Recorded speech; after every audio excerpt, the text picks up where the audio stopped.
Doctor MGR கல்வி மற்றும் ஆராய்ச்சி நிறுவனம், நிகர்நிலை பல்கலைக்கழகம், வேலப்பஞ்சாவடி, சென்னை.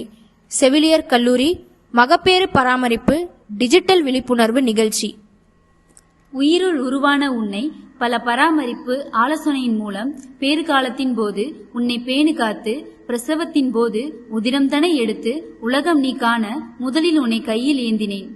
இந்த குறும்படம் மகப்பேறு மருத்துவமனையில் பணிபுரியும் அனைவருக்கும் சமர்ப்பணம். காட்சி 1. ராகுல் வீடு.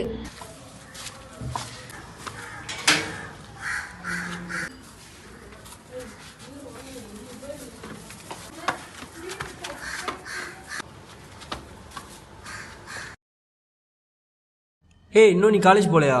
எனக்கு தெரியும், நீ போடா. போ.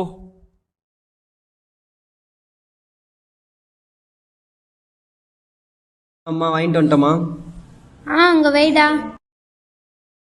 அல்ரா, இது வேற எப்போ பார்த்தாலும் ஏதாச்சும் ஒன்று. என்னம்மா நீ மட்டும் வேலை பார்த்துக்கிட்டு இருக்க? என்னாச்சுன்னே தெரியலடா. காலையில கிச்சன் பக்கமே வரல. போய் என்னாச்சுன்னு பாருடா. சரி இரு, நான் பார்க்குறேன்.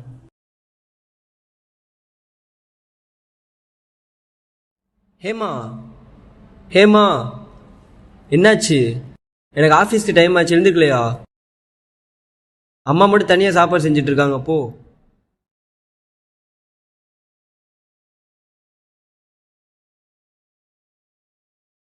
ஹேமா, ஹேமா, என்னாச்சு? உடம்பு சரியில்லையா?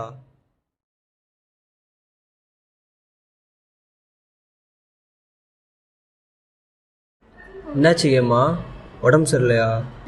தலையெல்லாம் சுத்துதுங்க, வாமிட்டா வருது, மயக்கமா இருக்கு, ஒரே அசதியா இருக்குங்க. ஐயோ, எனக்கு இன்னைக்கு ஆஃபீஸ்க்கு வர டைம் ஆகுது, சீக்கிரம் போகணுமே. சரி நீ ரெஸ்ட் எடு, நான் அம்மாட்ட சொல்லிட்டு போகிறேன். மா, மோ, அவன் என்னன்னே தெரிலம்மா, படுத்துக்கினே இருக்கா, உடம்பு சரியில்லை போல. நீ அவளை ஹாஸ்பிட்டலில் மட்டும் கூட்டு போய் காமிச்சரியா? எனக்கு இம்பார்ட்டண்டாக ஒரு மீட்டிங் இருக்கு. சரி அப்படியாடா, என்னாச்சுன்னு பாரு, நான் கூட்டின்னு போய் பார்த்துக்கிறேன். சரிம்மா.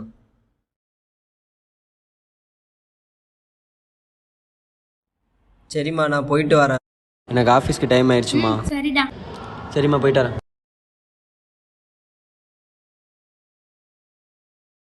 அம்மா, ஏம்மா என்னம்மாச்சு? உடம்பு சரியில்லைன்னு சொல்றான். என்னன்னு தெரியல, தலையெல்லாம் சுத்துது, வாமிட் வருது.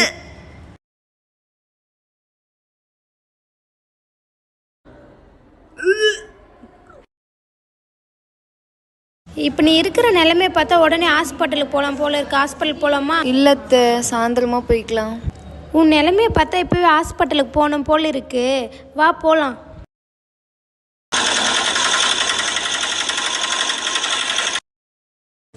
வாம்மா, வந்துட்டோம். பார்த்து இறங்குமா.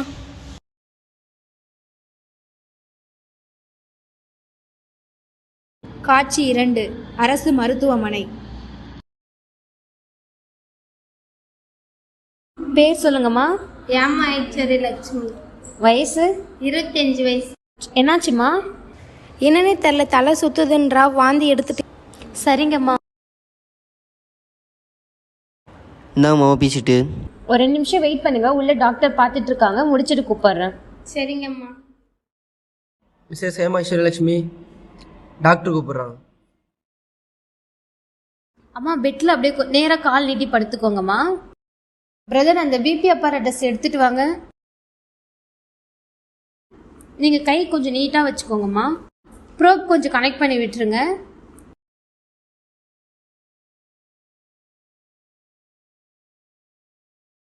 உட்காருங்கம்மா. ஓபி சீட்டு கொடுங்க. என்னம்மா ஆச்சு? தலை சுத்துது, வாமிட் எடுத்துட்டே இருக்கா, ரொம்ப அசதியா இருக்குன்னு சொல்ற. கல்யாணம் ஆகி எவ்வளோ நாள் ஆச்சு? 6 மாசம் ஆகுது. லாஸ்ட்டாக எப்போ பீரியட்ஸ் ஆச்சு? November 15 doctor. இர்ரெகுலர் பீரியட்ஸ் இருக்காமா? இல்லை டாக்டர், 2 மந்த்ஸாக பீரியட்ஸ் இல்லை, அதுக்கு முன்னாடி ரெகுலர் பீரியட்ஸ் தான். பிசிஓடி, தைராய்டு அந்த மாதிரி? இல்லை மேம், அந்த மாதிரிலாம் எதுவும் இல்லை. சிஸ்டர், இவங்களுக்கு சிறுநீர் கர்ப்ப பரிசோதனை பண்ணுங்க. Okay ma'am.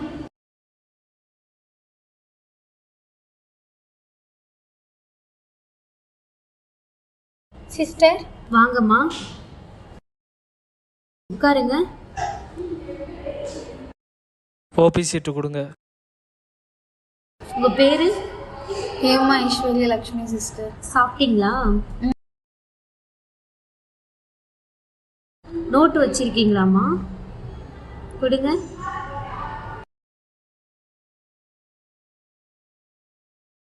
Okay, UPT card check பண்ணி உங்களுடைய பிரெக்னன்சி பாசிட்டிவ்னு வந்திருக்கு, அப்படிதானம்மா? உங்களுடைய லாஸ்ட் பீரியட் டேட் எப்போ? நவம்பர் 15. ஓகே, நவம்பர் 15னா உங்களுடைய லாஸ்ட் பீரியட்னு சொல்கிறீங்க. அப்படி வச்சு கால்குலேட் பண்ணும்போது உங்களுடைய இடிடி, அதாவது உங்களுடைய கரெக்டான டெலிவரி டேட் எப்போ அப்படின்னு சொல்லி பார்த்தீங்கன்னா 22/8/2024 வருமா. நான் எல்லாமே நோட் பண்ணி தரேன், நீங்கள் ஃபாலோ பண்ணிக்கோங்க, சரிங்களா? முதல்ல நீங்கள் என்ன பண்ணணும் அப்படின்னா, இவங்க இப்போ ப்ரெக்னெண்ட்டாக இருக்காங்க, அதாவது கர்ப்பமாக இருக்காங்க. கர்ப்ப காலத்தில் என்ன பண்ணணும்னா, உங்களுக்கு பக்கத்தில் இருக்கிற ஆரம்ப சுகாதார நிலையத்துக்கு போயிட்டு அங்கே ஒரு ரிஜிஸ்டர் மாதிரி பண்ணணும் சிஸ்டர் கிட்ட.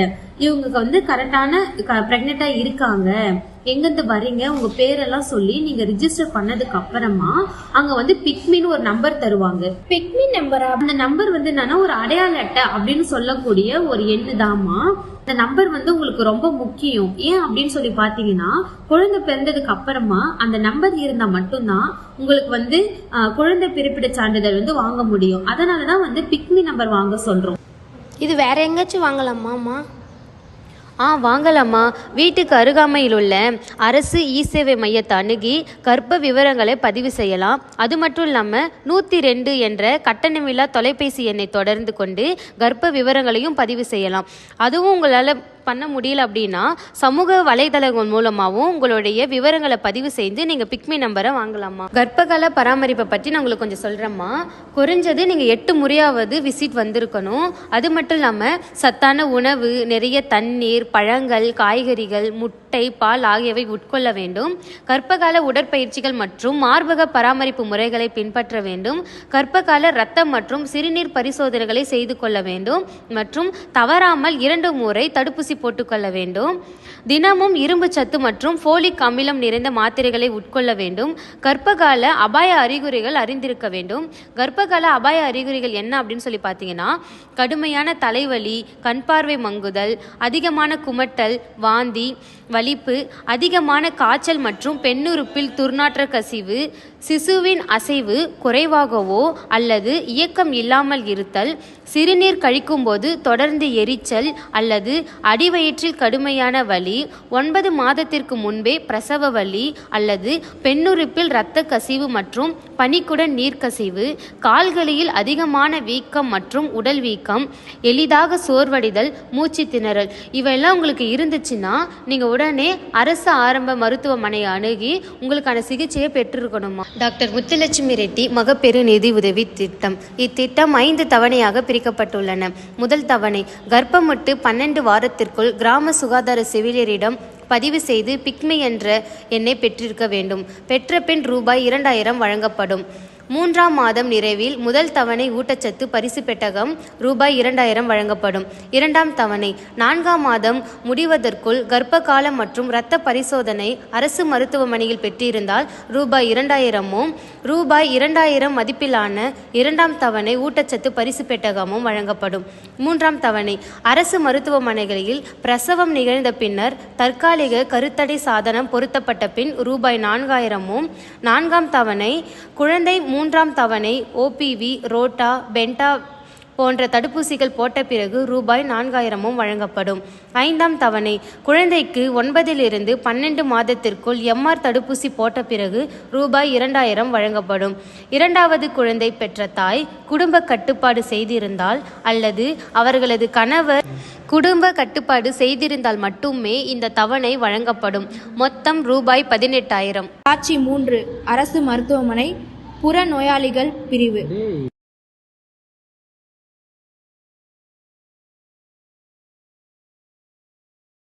சரி, எதுக்கும் பயப்படாது, ரிலாக்ஸா இரு. மிஸ்ஸஸ் ஹேமேஸ்வரி லட்சுமி, நோட் கொடுங்க. ஹீமோகுளோபின் செக் பண்ணி பார்க்க தானே வந்திருக்கீங்க, உள்ள வாங்க.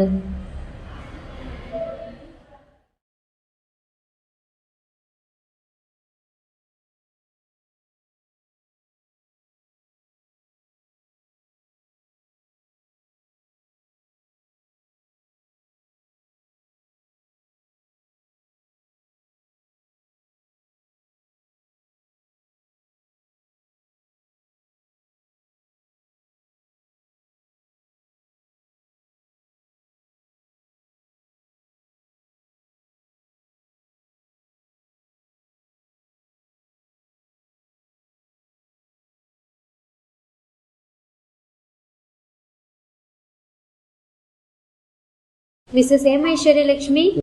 ஸ்கேன் மட்டும்தான் இருக்குது. வா கூப்பிட்றாங்க.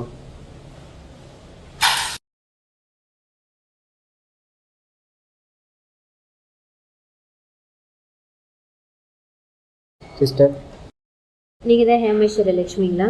நோட்டு கொடுங்க. நீங்க கொஞ்சம் வெளில வெயிட் பண்ணுங்க, கூப்பிடுறோம். நீங்க உள்ள வாங்க.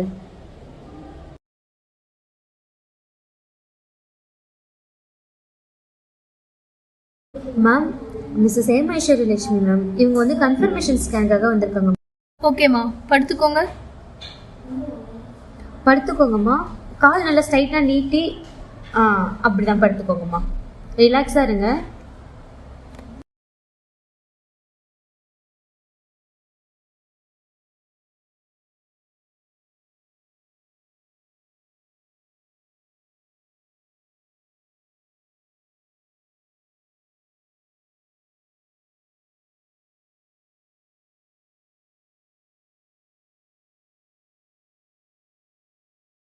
Sister, Mrs Hema Aishwaryalakshmi scan report காமிக்கணும்.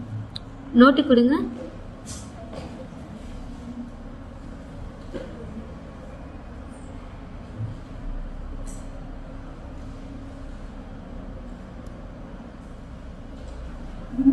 சரி, ஓகே, வெயிட் பண்ணுங்க. நான் மேம்கிட்ட இன்ஃபார்ம் பண்ணிட்டு வரேன்.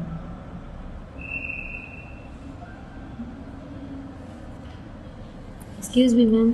S ma'am, Mrs Hemeswarilakshmi scan ரிப்போர்ட்காக வெயிட் பண்ணிட்டு சரி, வர சொல்லுங்க. Okay ma'am. ஹேமேஸ்வரியலட்சுமி உள்ள வாங்க, டாக்டர் கூப்பிடுறாங்க.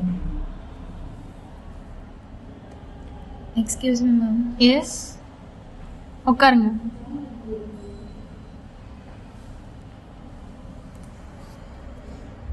ஸ்கேன் ரிப்போர்ட் கொடுங்க.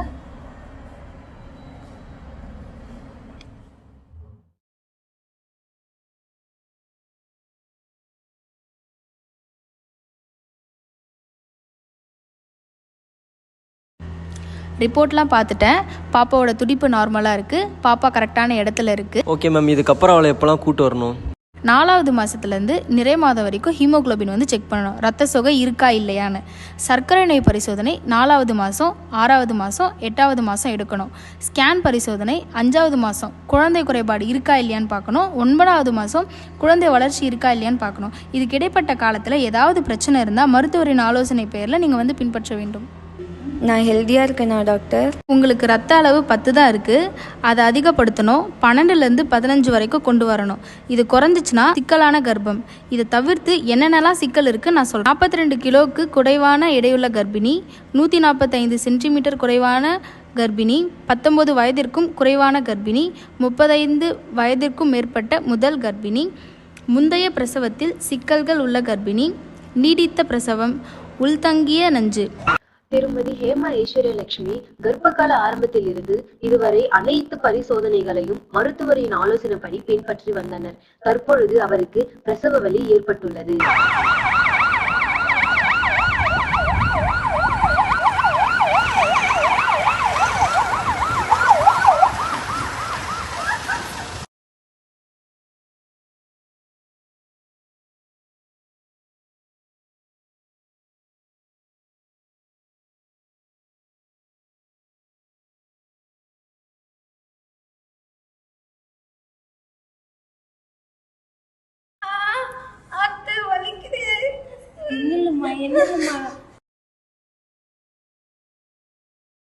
காட்சி 4, பிரசவ அறை.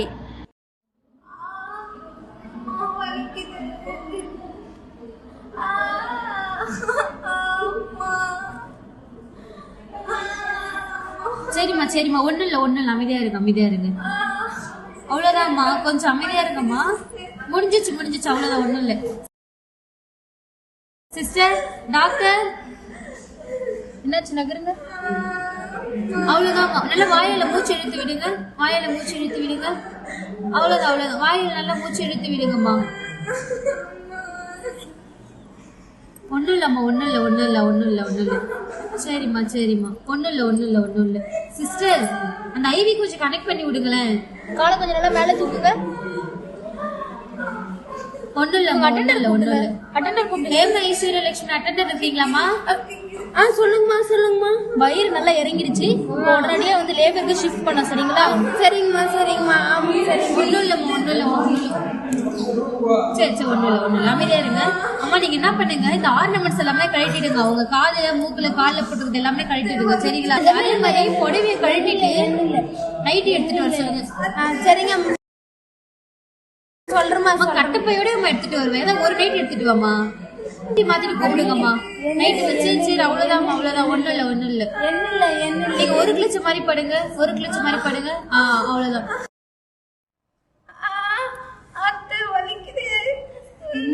என்னம்மா பொறுத்துக்குமா கொஞ்சம் என்னம்மா பின்னாடி நல்லா தள்ளி உட்காருங்கம்மா, கால் நீட்டு நல்லா சாஞ்சு தள்ளி உட்காருங்க. காட்சி 5 பிரசவத்திற்கு பிறகு. ஏமா ஈஸ்வரலட்சுமி எப்படி இருக்கீங்க?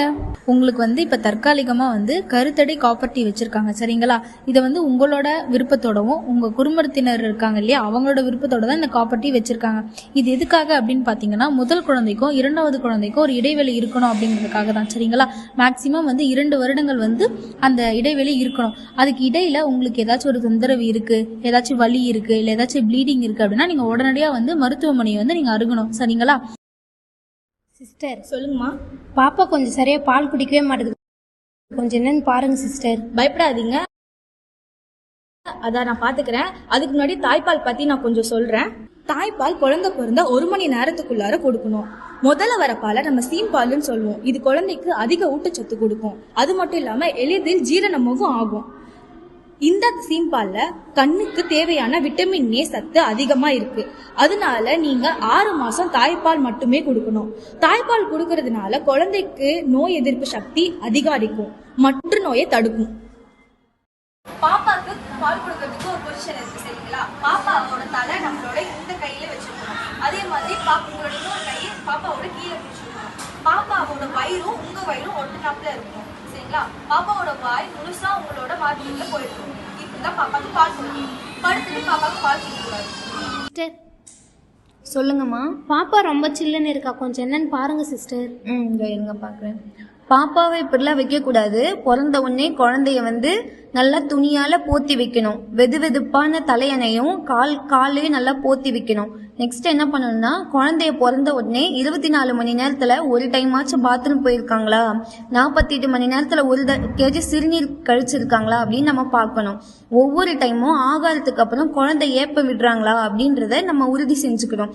நெக்ஸ்ட் பிறந்த குழந்தைய 48 மணி நேரத்துக்கு பிறகுதான் குளிக்க வைக்கணும்.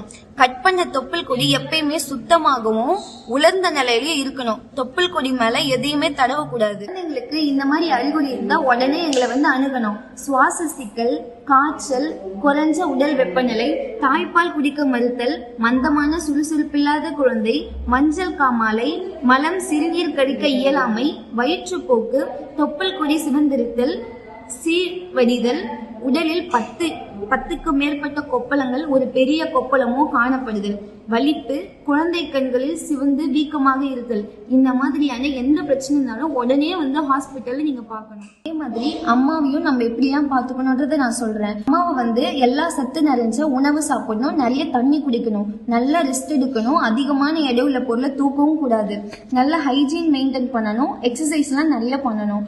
6 மாசத்துக்கு குழந்தைக்கு தாய்ப்பால் மட்டுமே கொடுக்கணும், அதாம தடுப்பூசி போடணும். தாய்ப்பால் ஊட்டுதலை வந்து சரியான நிலையிலையும் மார்பக பராமரிப்பு முறையும் வந்து பின்பற்றணும். குழந்தைக்கு வந்து பிரசவிச்ச தாய்மார்கள் வந்து அபாய அறிகுறி ஏதாச்சும் இருந்துச்சுன்னா பார்க்கணும் ஹாஸ்பிட்டலுக்கு வந்து.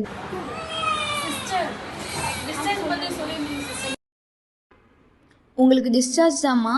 ஆனால் அதுக்கு முன்னாடி நான் ஒரு சில விஷயம்லாம் உங்களுக்கு சொல்கிறேன், அதை நீங்கள் நல்லா கேட்டுக்கோங்க. 6 மாசத்துக்கு கண்டிப்பா குழந்தைக்கு தாய்ப்பால் மட்டும்தான் தரணும், வேற எதுவுமே தரக்கூடாது. சரியான நிலையில குழந்தைய வச்சுதான் பால் கொடுக்கணும். அப்போதான் குழந்தைக்கு நல்ல நோய் எதிர்ப்பு சக்தி கிடைக்கும். மார்பகத்தை நல்லா சுத்தமா வச்சுக்கணும். சுடு தண்ணியால தொடச்சிட்டு தான் அப்புறமா குழந்தைக்கு பால் கொடுக்கணும். அது வரைக்கும் குழந்தைக்கு வசம்பு, சர்க்கரை தண்ணீர், தேன் அந்த மாதிரிலாம் எதுவுமே தரக்கூடாது. 3 மாசத்துக்கு இரும்பு சத்து மாத்திரை எடுத்துக்கலாம். முடிஞ்ச அளவுக்கு காய்கறி, பழம், அதுலேயே வந்து இரும்பு சத்து நிறைஞ்ச உணவை நீங்க எடுத்துக்கலாம். குழந்தைய வந்து நல்ல சூட்டிலே வச்சிருக்கணும். பேம்பஸ் போன்றதெல்லாம் நம்ம போடக்கூடாது. முடிஞ்ச அளவுக்கு நம்மளால காட்டன் துணியை மட்டுமே குழந்தைக்கு யூஸ் பண்ணணும். குழந்தைக்கும் தாய்க்கும் ஏதாவது பிரச்சனை இருந்தால் உடனே மருத்துவமனையில் வந்து நீங்கள் அணுகணும், சரிங்களா? ஒரு குழந்தைக்கும் இன்னொரு குழந்தைக்கும் இடையில 2 வருஷம் கேப் இருக்கணும், புரிஞ்சுதுங்களா? இந்தாங்கம்மா குழந்தை நல பரிசு பெட்டகம். இதில் வந்து குழந்தைக்கு தேவையான எல்லா திங்ஸுமே இருக்குது. சோப்பு, கொசுவலை, தேவையான துண்டு, துணி எல்லாமே இருக்குது. இதை வந்து டெய்லி நீங்கள் யூஸ் பண்ணிக்கலாம். இதை வந்து நீங்கள் நல்லபடியாக வச்சு யூஸ் பண்ணிக்கோங்க. ரொம்ப நன்றிங்கம்மா.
அனைவருக்கும் வணக்கம். நான் இப்பொழுது உங்களுக்கு குடும்ப கட்டுப்பாடு முறைகளை பற்றி சொல்ல வந்திருக்கிறேன். அதில் முதலாவது, பெண்களுக்கான நவீன கருத்தடை மாத்திரை சாயா. முதல் 3 மாதங்களுக்கு வாரம் 2 முறையும் 3 மாதங்களுக்கு பிறகு வாரம் 2 முறையும் இம்மாத்திரை உட்கொள்ள வேண்டும். இதனை பாலூட்டும் தாய்மார்களும் பயன்படுத்தலாம். பக்க விளைவுகள் ஏதுமில்லை. மருத்துவரின் ஆலோசனையின் பெயரில் உட்கொள்ள வேண்டும்.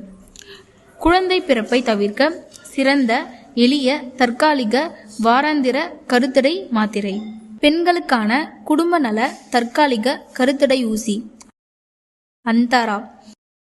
3 மாதங்களுக்கு ஒரு முறை ஊசி மூலம் செலுத்தப்படும் நவீன தற்காலிக கருத்தடை முறை. முதல் ஊசி மாதவிடாய் தொடங்கிய 5வது நாள் போடப்படும். 2வது ஊசி 90 நாட்கள் கழித்து போடப்படும். தொடர் ஊசி ஒவ்வொரு 3 மாதத்திற்கு ஒரு முறை போடப்படும். இது 2 குழந்தைகளுக்கு இடையே போதிய இடைவெளி அளிக்கிறது. இதன் மூலம் நீண்ட காலத்திற்கு குழந்தை பிறப்பை தடுக்கலாம்.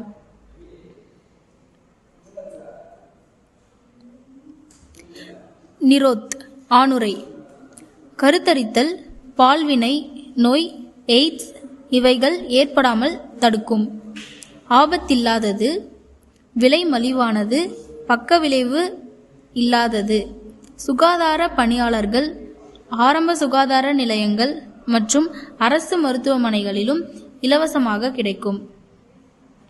வாய்வழி உட்கொள்ளும் கருத்தடை மாத்திரைகள். மாதவிலக்கு ஏற்பட்ட 5வது நாள் முதல் உட்கொள்ள வேண்டும். தினசரி உட்கொள்ள வேண்டும். கர்ப்பம் உண்டாவதை தடுக்கும். குழந்தை பிறந்து தாய்ப்பால் கொடுத்தால் 6 மாதங்கள் வரை மாத்திரை சாப்பிடக்கூடாது. கருக்கலைப்பிற்கு பின் 6 மாதங்கள் கழித்து மாத்திரைகள் உட்கொள்ள வேண்டும். மேலும் மாதவிலக்கு அடிக்கடி வருவது, அதிக உதிரப்போக்கு, வயிற்றுவலி, புற்றுநோய், கருக்குழாய் பிரசவத்தை தடுக்கும். அனைத்து அரசு மருத்துவமனைகள், ஆரம்ப சுகாதார நிலையங்கள் மற்றும் சுகாதார பணியாளர்களிடம் கிடைக்கும்.